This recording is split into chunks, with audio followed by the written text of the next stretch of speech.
first day ceremony. You get a special 2-for-1 today. But we have a special announcement and an unveiling before the first day ceremony. We're glad to have two special people with me here on stage. The first one I'd like to introduce is Alan Kane, who's the director of the National Post Museum, the Smithsonian National Post Museum. Alan worked for the U.S. Postal Service for over 30 years and retired in 2001, briefly. He held numerous positions in the Northeast region, including general manager of the JFK and LaGuardia airmail facilities and regional director of mail processing. He moved to Postal Headquarters in 1988 as the Assistant Postmaster General for mail processing and transportation. And over the next 13 years in headquarters, he worked with 7 officer positions in operations and marketing. Alan joined the Smithsonian Institution in 2002 as the director of the National Post Museum. He was just telling me it was supposed to be a 6-month assignment. This is 10 years later. And he's led the efforts to expand Louisville by promoting the museum's Arago online database and by building the world's largest stamp gallery, the Gross Stamp Gallery, scheduled to open in September this year. Alan.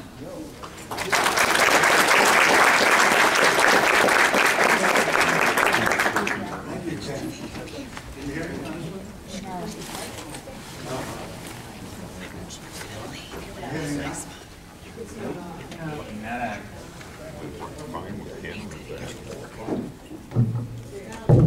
How about now? Yeah. Okay, thank you, Ken.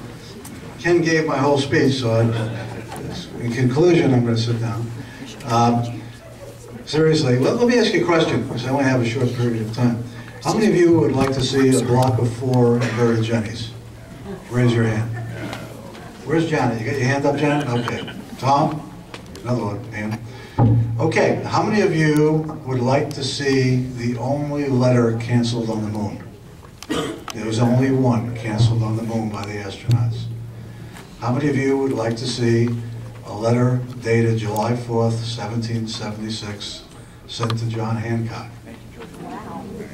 Wow, that is amazing. Only one.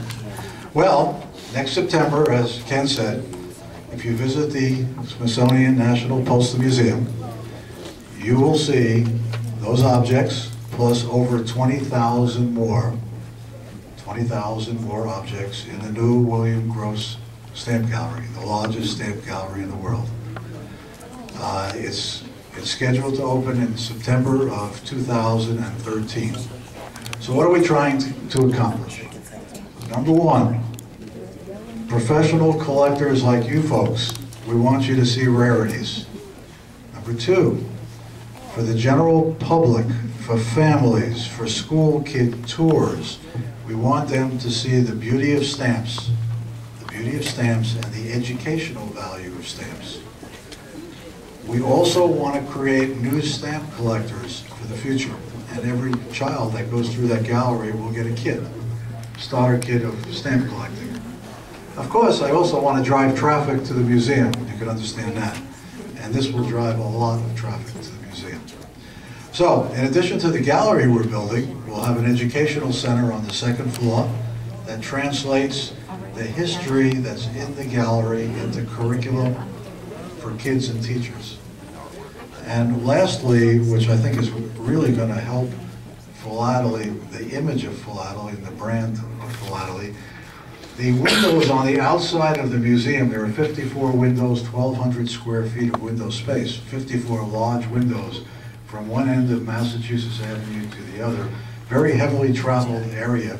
Each window will have a stamp in it, and the stamp will be the size of the window. And at night, the stamps will light up to the people on the outside. So it will be the story of America as told by its postage stamps, from one end of Massachusetts Avenue to the other. I kind of think that this will be an attraction for every visitor going to Washington, D.C. to photo op. And I think it's going to help stamps greatly, put the image of stamps with all the PR I expect that we're going to get. It's going to raise the value of the brand image. It's also going to help the museum quite a bit, as you can imagine. Anyway, next September 2013, I hope you'll all be there. Looking forward to seeing you all, and I think you're going to really like what we're putting together. Thank you very much.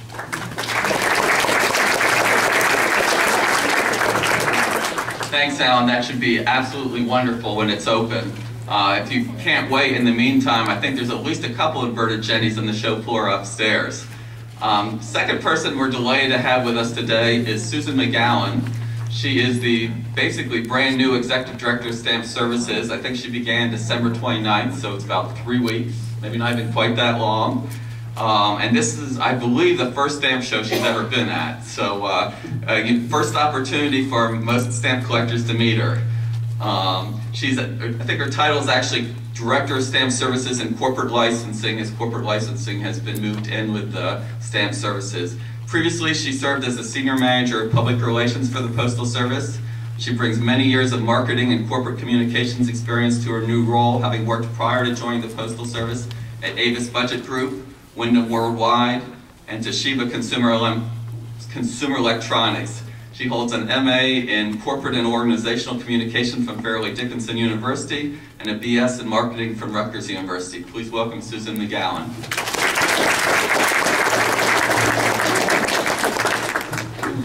Thank you, Ken. Let me just start by telling you what an honor it is to be here attending the second largest annual stamp event of the APS, the AmeriStamp Expo. And yes, this is my first show, and it actually is my first philatelic event. So I'm really looking forward to interacting with all of you, to learning about the stamp collecting community, learning about the Philatelic Society in general, and honestly doing everything possible that we can to enhance the stamp program for collectors and for the general public. I've been told by many people at the Postal Service that I have one of the dream jobs, you know, in the Postal Service, and it's just, there's just no words to tell you what an honor it is and how excited I am to be here and to, be working with all of you to, rejuvenate, bring new life, hopefully bring some new perspectives that will make us all proud working together. Before we begin, I just want to thank everybody who worked here to make this happen today. The people from the Postal Service have worked for a while. Alyssa, the district manager, the postmaster general, all from the Kentuckiana district, and Ken, and the other members of the American Philatelic Society. So thank you very much for all your help with this. And thank you, Alan.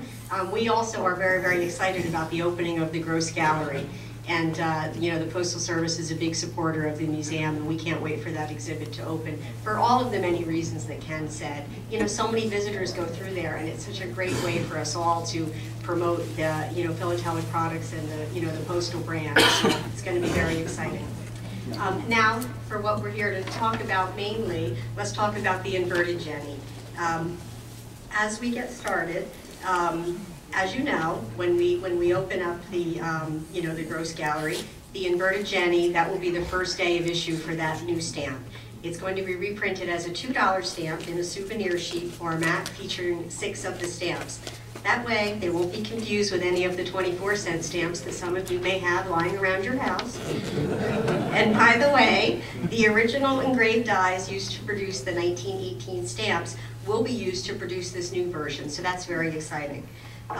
It's my pleasure now to bring the rest of us up to the stage and help unveil this an enlargement of the concept of the stamp design.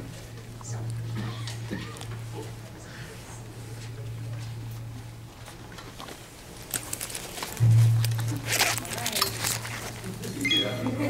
For something, it is the second unveiling.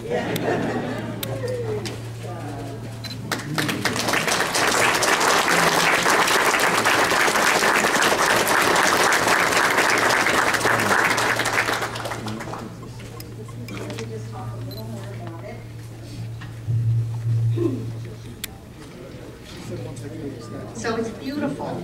Around the block of 6 stamps, the selvage features artwork by Stephen Noble. And note that the National Postal Museum is depicted in the upper left-hand corner, and the aviation pioneer Reuben H. Fleet is pictured on the lower left corner. The right side shows a map of the airmail route that Fleet used back in 1918. And I need to show you how, I don't know if I'll be able to pull this off. Maybe Alan. Right? Now when you turn it over, first it's stamp collecting, now it's the inverted Jenny. So we think that's neat. So pretty cool. So thank you very much for allowing me to be here and to introduce myself to all of you, and I look forward to meeting everyone and working with you on this exciting industry. So take care.